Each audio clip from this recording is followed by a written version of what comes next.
Olá, você está ouvindo o Pipa Podcast. Eu sou Mariana Casagrande e hoje converso com o artista Elias Maroso, indicado ao Pipa 2020. Elias trabalha e estuda em Porto Alegre, onde desenvolve uma pesquisa em artes visuais voltada ao objeto, à intervenção urbana e à eletrônica aplicada. O artista explora como a tecnologia pode circuitar saídas para a arte restrita ao institucional. Elias entrou no acervo do Instituto Pipa no ano passado com as obras Criptocromo e OK Cancel. Elias, muito bem-vindo ao Pipa Podcast. Um prazer receber você aqui. Acho que a gente pode começar a conversa falando um pouco do seu percurso na arte. Na sua trajetória criativa, você investe em diferentes áreas, diferentes linguagens, design, eletrônica, estética, arte e tecnologia, e agora pesquisa poéticas visuais. E eu queria saber um pouco por que você busca essas diferentes linguagens no seu trabalho e por que você escolhe principalmente o suporte tecnológico e midiático para suas obras. Bom, agradeço o convite para essa conversa sobre arte e tecnologia. Bom, o meu trabalho, eu diria assim que não é restrito a uma linguagem específica, né? Ele, na verdade, tem grandes problemas, muito envolvendo o espaço, contextos de inserção, e na medida em que o processo criativo vai se desenvolvendo, eu entro em contato ou recorro a linguagens específicas, tanto analógicas, assim, ou tradicionais, convencionais, quanto recursos tecnológicos, né? Modos tecnológicos de produção, apesar de quase todos os meus trabalhos passarem por um processo de projeção em computador. Eu acredito que isso é muito assim, o meu principal ateliê, digamos assim, é o meu computador. É a partir dali que eu experimento, antes mesmo de chegar a um desenvolvimento material, né? Físico, digamos assim, né? Um desdobramento de linguagem, tem um processo de projeção digital. Eu acredito que isso vem também de estar em contato com isso, né? Também de uma memória de entrar em contato com essas tecnologias, de sempre procurar entender como funcionam determinados equipamentos, mas também uma memória com mídias digitais, com jogos eletrônicos. Então, eu diria assim que a minha questão, não existe uma questão só, né, dentro de uma poética. Eu acho que a tecnologia é uma das questões e muito tem a ver com o nosso tempo, assim. Como eu falei antes, meu trabalho tem relação com o contexto, digamos que ele começa de dentro, de fora para dentro, né? Ele parte de um entorno para partir desse entorno se individuar, se constituir como trabalho, constituir trabalhos artísticos. E esse entorno pode ser desde um entorno da sociedade informacional que nós vivemos, pode ser um entorno da cidade, ou o entorno institucional, o espaço expositivo da arte. Mas, curiosamente, algumas coisas, eu digo curiosamente porque tem decisões que nós tomamos no processo criativo que não são conscientes, né? Eu até diria que boa parte deles é um processo derivativo de linguagem, quase que um curso processual, né? Mas, curiosamente, eu venho reincidindo com a tecnologia e a relação que eu faço, assim, dentro da minha pesquisa é por uma prática bem pensante, assim, eu vou falar da derivação, é uma prática bem pensante de primeiro eu constituía, desenhava diagramas mentais do processo de trabalho artístico antes de materializá-los, mas depois eu fui começando a me questionar o que é o pensamento, o que é a eletricidade do pensamento, e isso me levou aos circuitos eletrônicos, porque um circuito eletrônico ele é um diagrama elétrico. Então é quase como que materializar um pensamento, externalizar um pensamento, garantindo que essa atividade pensante repercuta um efeito, assim, porque é um dispositivo que se constrói, um circuito eletrônico, ele é uma condução elétrica, né? Você conecta componentes e a partir daí um fenômeno acontece, né? Um fenômeno energético, mecânico. Então é quase que nesse sentido, assim, tem um percurso que não é só pautado pela tecnologia. Ele acaba entrando porque é também isso que eu entro muito em contato, né? Apesar de meu mestrado ser em arte e tecnologia, né? Eu tenho esse contato mais teórico, digamos assim, ou mais pensante, acadêmico, para se pensar a arte e tecnologia, mas agora o meu estudo, a minha última pesquisa de doutoramento, que está terminando, ele é mais amplo, é sobre contextos de inserção. Você estava falando da temática do espaço na sua pesquisa e no seu trabalho, seja esse o espaço urbano, né, a rua, como espaço institucional, que aí você pensa a arte institucional, nesse caso, você questiona as restrições, né, desses espaços e tenta penetrá-los e rompê-los. E eu queria te perguntar por que buscar uma saída para esses espaços se é difícil sair deles. Acredito que buscar uma saída, pegando o gancho da tua pergunta, fazendo da pergunta um gancho, eu acho que porque justamente é difícil pensar a saída. Nós vivemos, pensando agora num contexto mais amplo, nós vivemos um momento histórico, assim, que o pensamento do exterior ele é muito minguado, é quase que tudo que nós podemos só nos mover dentro de um sistema, né? Quase que assim uma visão imperiosa do interno, do espaço interno. E isso tanto se caracteriza ou se observa na sociedade quando nós não pensamos uma alternativa ao sistema vigente, econômico, social, né? Tem aquela frase do Mark Fisher que é mais fácil pensar o final do mundo do que o final do capitalismo, por exemplo. Mas também dentro da arte tem um certo pensamento claustrofílico, diria assim, ou seja, muito apegado a um senso de interioridade, um senso de espaço fechado, que é não conseguir ou não ter uma energia. Não digo assim, eu estou falando muito no geral, ou dentro dessa perspectiva claustrofílica apegada aos espaços fechados e internos, né? Dentro de uma ideia de que não existiria uma alternativa ao sistema hegemônico da arte, né? Ao cubo branco, ao modelo do cubo branco.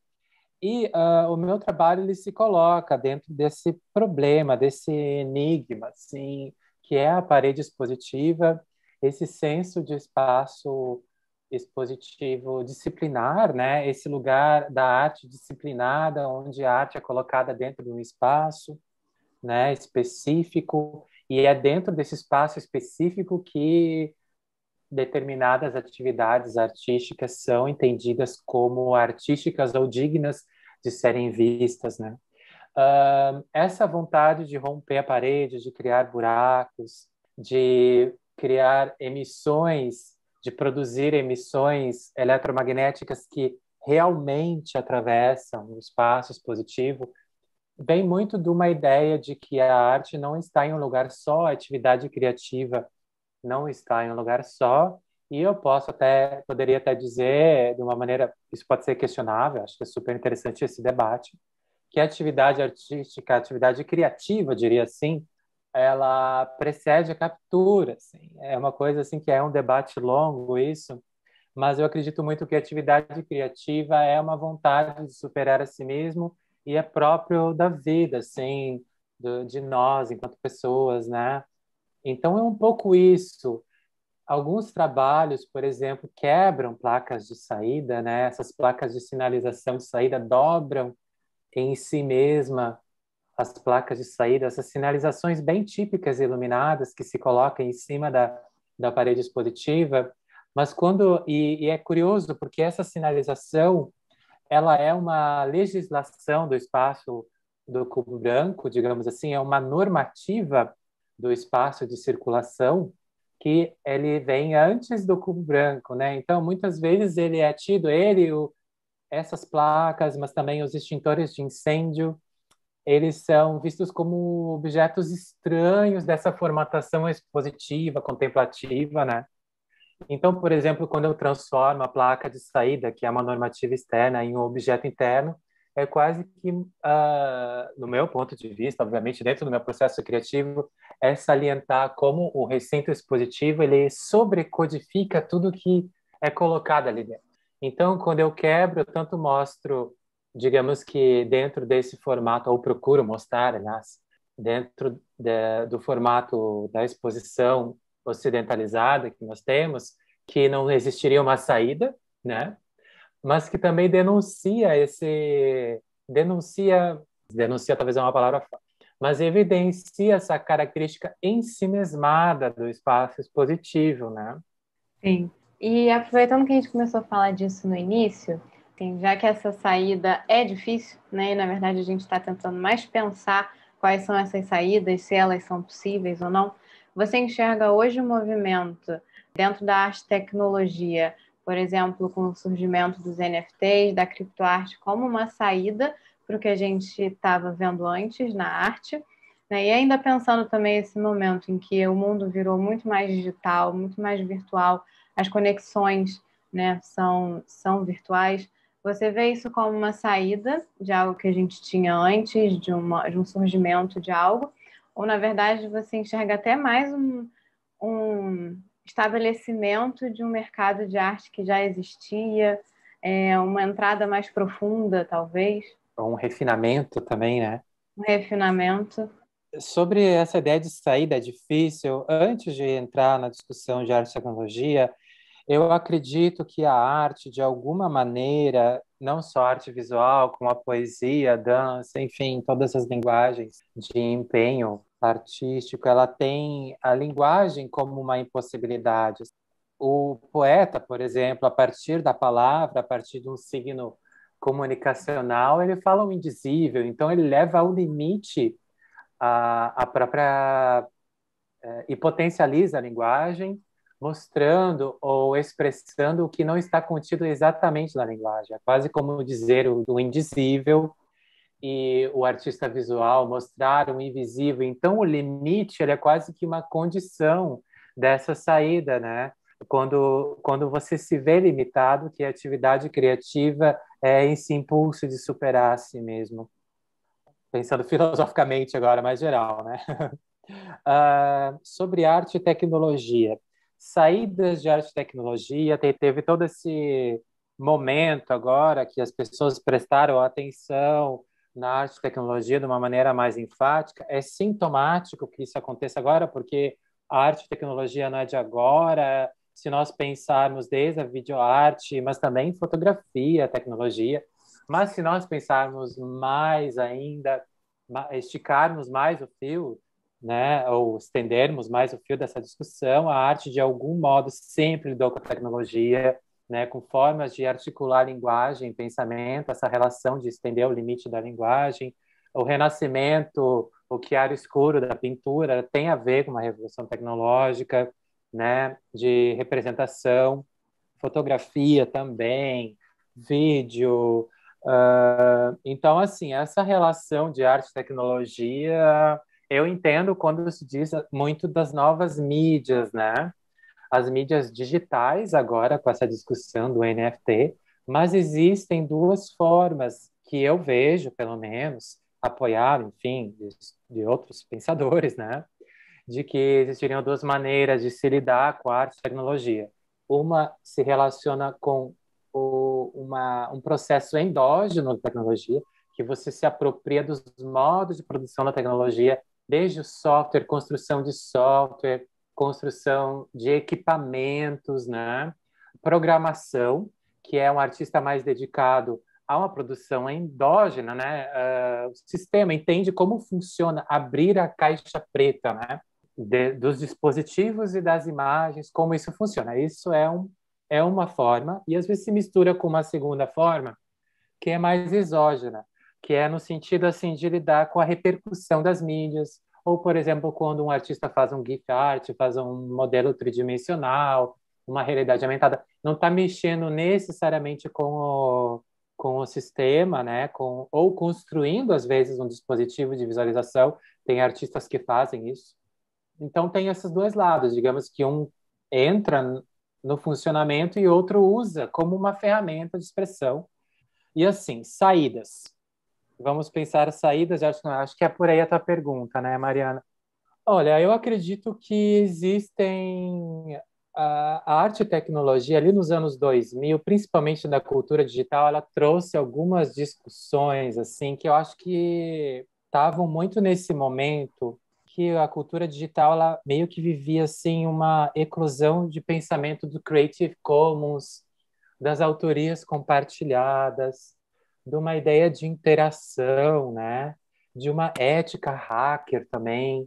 Então, existia, assim, dentro da cultura digital, dos torrents, da pirataria também, existia um excedente, assim, de uma lógica da propriedade, né? O que sobrava desse sentido mais restrito da cultura, né? E de pessoas aprenderem os códigos de uma maneira amadora e se transformarem em programadores que poderiam interferir em sistemas, né?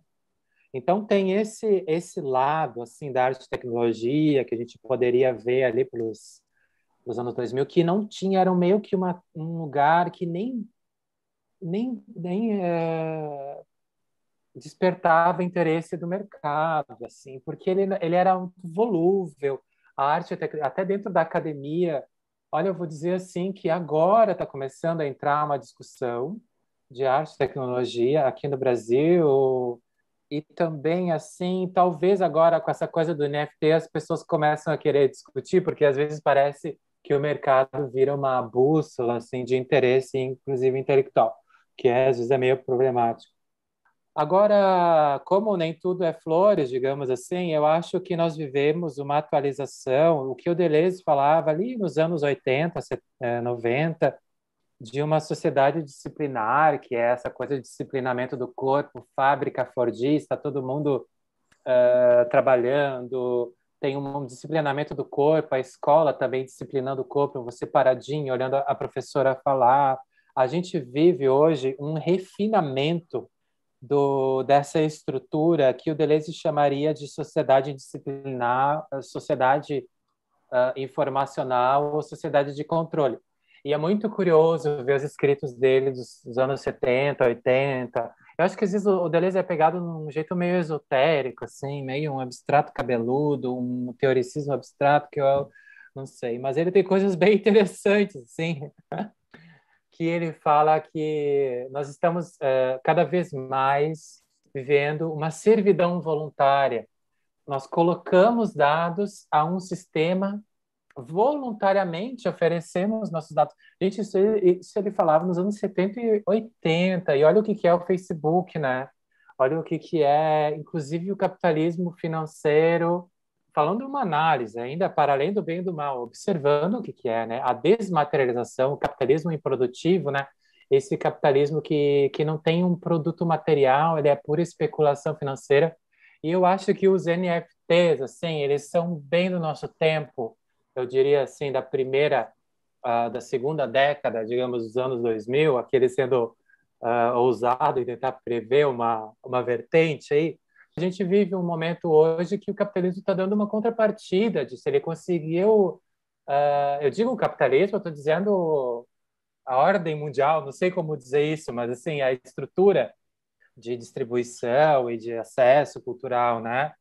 Uh, Hoje em dia tem o Spotify, né? As pessoas talvez elas preferem pagar uma mensalidade do que baixar, do que compartilhar. Existe uma atualização do senso de autoria artística também, no sentido assim do artista autor, né? Ele voltar com força, às vezes com uma roupagem, de novo, para além do bem e do mal, falando isso, uma roupagem de inclusão, né? Então, assim, a autoria vem junto com uma inclusão dentro dessa interioridade imperiosa, desse sistema fechado em si mesmo, né? E o Netflix também, a gente não baixa mais internet, seriados, filmes, a gente assiste, né? Então, de algum modo, essa indústria cultural conseguiu dobrar ou capturar ou sobrecodificar um excedente, assim, né?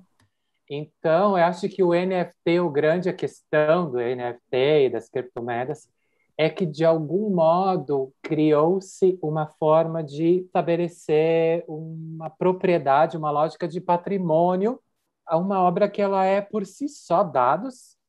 E Elisa, eu queria te fazer uma provocação agora, porque no ano passado, né, quando a gente estava com a sua primeira indicação ao Prêmio Pipa, a gente estava fazendo as páginas dos artistas e entre as quase 500 páginas que a gente tem hoje no site, você foi o primeiro artista que pediu para incluir um GIF na sua página.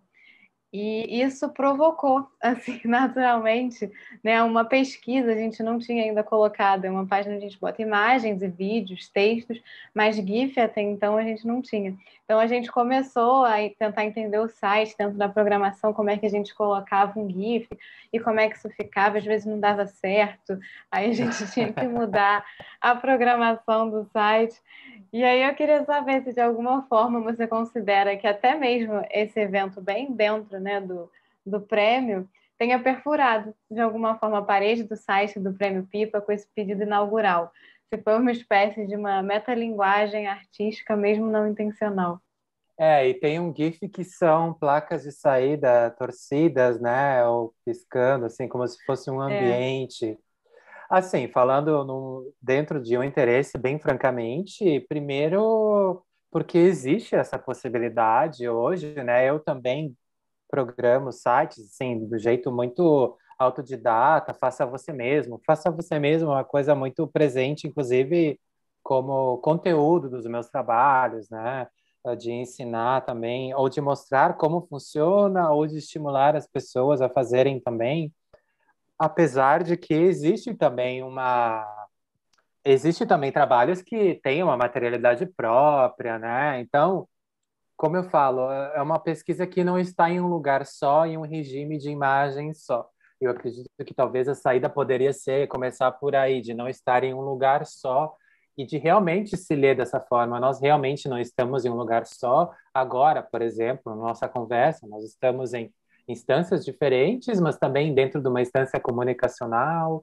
Mas enquanto a gente fala, nós entramos em outro contexto, então é quase que pensar os espaços como essas qualidades atmosféricas, que podem ser materiais ou imateriais, mas dentro do GIF, para não fugir da questão, foi muito assim uma possibilidade. Eu produzi já muitos GIFs, às vezes para mostrar o movimento de um trabalho, de uma animação. Eu até espero que não tenha incomodado. imagina, foi bom de descobrir esse. Mas olha, aquilo lá, né? Aqui tem o ditado no Rio Grande do Sul, não sei se vocês têm aí, que é a tenteada é livre. Ou seja, vamos perguntar para ver se é possível. E eu acredito que sim, em termos de linguagem, é uma ampliação de linguagem. Eu acho que o segredo é sempre continuar criando, sabe? Então, por isso que eu digo que meu trabalho é uma saída que é a entrada para outra saída. Então, a cada saída consumada, quando você consuma uma saída, você constrói uma saída, quer dizer que ao mesmo tempo ela foi assimilada. Então, o movimento é buscar a próxima, sabe? E eu acho que é esse que o movimento que a gente tem que pensar e até num contexto mais geral, num pensamento mais amplo, assim, não só dentro da arte, né? Toda vez que se assimila uma potência, um excedente, ou até mesmo uma minoria, a questão é buscar, de novo, uma dinâmica que sobra, né? Abstrair bastante a tua questão, né, Mariana? Mas assim, é por aí Muito que eu estou bom, pensando. muito bom. Então, o que eu posso dizer da equipe é que com certeza foi uma ampliação. Que foi bom, que foi um ganho, assim, foi bom explorar Que essas bom. novas possibilidades. E já que a gente está falando também do prêmio, da sua participação no prêmio, no ano passado o Instituto Pipa adquiriu duas obras suas, Criptocromo, de 2019, e o OK Cancel, de 2020, que também estava agora na exposição Futuração da Galeria Aimoré. E essa coleção tem o tema deslocamentos. a coleção do Instituto. E aí eu queria saber de que forma que você analisa a entrada desses trabalhos na coleção do PIPA, considerando suas pesquisas sobre as instituições. Vamos primeiro numa questão técnica. Acho que primeiro é legal descrever os trabalhos, porque eles quase que ilustram as duas maneiras de lidar com o endógeno e o exógeno, assim, dentro da pesquisa de arte e tecnologia. O primeiro, OK Cancel, escolham como pronunciar, é um circuito eletrônico que bloqueia sinais de telefone celular, 2G, 3G, 4G. Isso dentro de, enfim, é um trabalho de arte, eu gosto de deixar assim as pessoas pensarem o que quiserem, olhando o trabalho. Ele também tem bastante informação visual, tem um tratamento gráfico, até um tratamento de design, né? Mas ele, enfim, é um múltiplo, né? E nesse caso dessa aquisição é a placa de circuito impresso, bem feito nos moldes assim da engenharia aplicada, tanto manufaturada quanto industrial. Embaixo tem um dispositivo eletrônico, um celular, onde ali está o processo de montagem do bloqueador de celular, né? Então, a partir de um celular, se aparece o bloqueio de uma informação de celular. Então, tem uma questão aí que eu acho que entrecorta os meus trabalhos, que é ser cúmplice e rival do contexto onde se está em contato, né? Eu digo assim, é sair do código através do código, sair da arte através da arte. Então, você pensa potencialidades dentro desse contexto e ali cria quase que uma dinâmica excedente, um vacúolo comunicacional ou uma experiência anômala, né? Uma coisa assim, não, peraí, isso aqui vem daqui, mas é muito estranho o que está acontecendo aqui. Eu acho que a arte, de um modo muito geral, a poesia, a literatura, as artes do corpo, enfim, todas as manifestações artísticas têm essa capacidade, no meu ponto de vista, de exceder o esquema linguístico, as representações de linguagem, como eu falei antes. Então tem esse trabalho. Esse vídeo ele também é disponibilizado no YouTube. Então assim a pessoa vai assistir uma montagem do que vai bloquear o acesso em perímetro doméstico ao que ele está vendo. Então tem essa coisa de OK cancel, que é o comando afirmativo e o negativo colidindo ao mesmo tempo, né? É muito um movimento de pegar com as próprias mãos e de tomar com as próprias mãos um funcionamento. Então seria quase que um processo criativo implicado no funcionamento desde a onda, assim, porque nós nos comunicamos por radiodifusão, né? Isso tem um princípio nos rádios. Então, tem alguns trabalhos que são rádios FM muito simples, mas então prestar atenção nessa invisibilidade que nos atravessa. Também eu me preocupo com esse trabalho, com a quantidade enorme de informação que nos atravessa, que coloniza o nosso tempo pensante, nosso tempo criativo, né? Nós estamos sozinhos e conectados ao mesmo tempo. Mas tem também o criptocromo, que ele é uma outra coisa, ele é mais poético, digamos assim, que é sobre... Eu me aproximei de uns estudos de se existem alguma espécie viva, algum ser vivo que enxerga os campos eletromagnéticos. Porque eu tenho essa relação com esse invisível das ondas comunicacionais e os campos eletromagnéticos. Acho que, de algum modo, a arte magnetiza o olhar, metaforicamente, digamos assim, e, ao mesmo tempo, o campo eletromagnético ele é uma imaterialidade que atrai ou repele, e também é veículo para a comunicação, né? Como eu falei, nós estamos nos comunicando por ondas eletromagnéticas. Então, o criptocromo foi uma pesquisa que eu fiz sobre umas espécies de aves migratórias que enxergam os campos eletromagnéticos da Terra. Então, entrei em contato com um artigo em biofísica quântica, assim. Mas, assim, para entrar nessa questão do acervo, né, do Instituto, eu digo que, num segundo momento, agora que eu falei sobre os trabalhos, a primeira problemática desses dois trabalhos foi o acervo. E aí entra numa discussão sistêmica, assim, porque eu, como artista, tenho que pensar como deixar isso em acerto.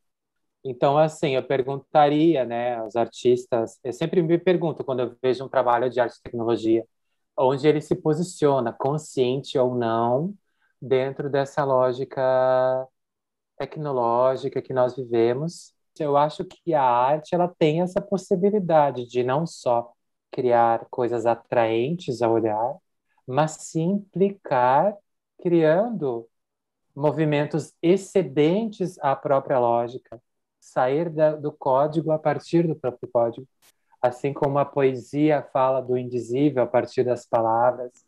Então é quase que um movimento, um fluxo muito parecido, só que aplicado em outro regime de... Não sei se eu estou falando muito complicado, mas assim, em outro contexto, sabe? Existe o contexto da palavra, o contexto da pintura, do desenho, da dança, da performance e o contexto digital, né? Muito bom. Eu concordo, porque é quase que uma possibilidade, né, de um processamento transgressor, né? A arte e a tecnologia pensando exatamente onde se coloca, né, o artista que pensa, que produz, que cria obras digitais, poder se pensar, né? Essa pergunta que você colocou é ótima. Onde você se posiciona, consciente ou não, dentro da lógica tecnológica, né? Criando críticas, se posicionando dentro desse lugar. Muito obrigada, Elias. Tem mais alguma coisa que você gostaria de colocar? Então, eu gostaria de agradecer a conversa, espero que tenha contribuído para a discussão. Ampliei aqui vários apontamentos, mas eu acho que isso se reflete nas coisas que eu faço, na minha forma de pesquisar também. Agradeço muito a oportunidade de falar com vocês. A gente que agradece. E se você quiser saber mais sobre Elias Maroso, acesse a página com biografia, currículo e trabalhos do artista em premiopipa.com/Elias-Maroso. Preparamos também uma lista com as referências feitas durante esse episódio que está disponível em premiopipa.com/podcast, abaixo do áudio da conversa. Muito obrigada e até a próxima!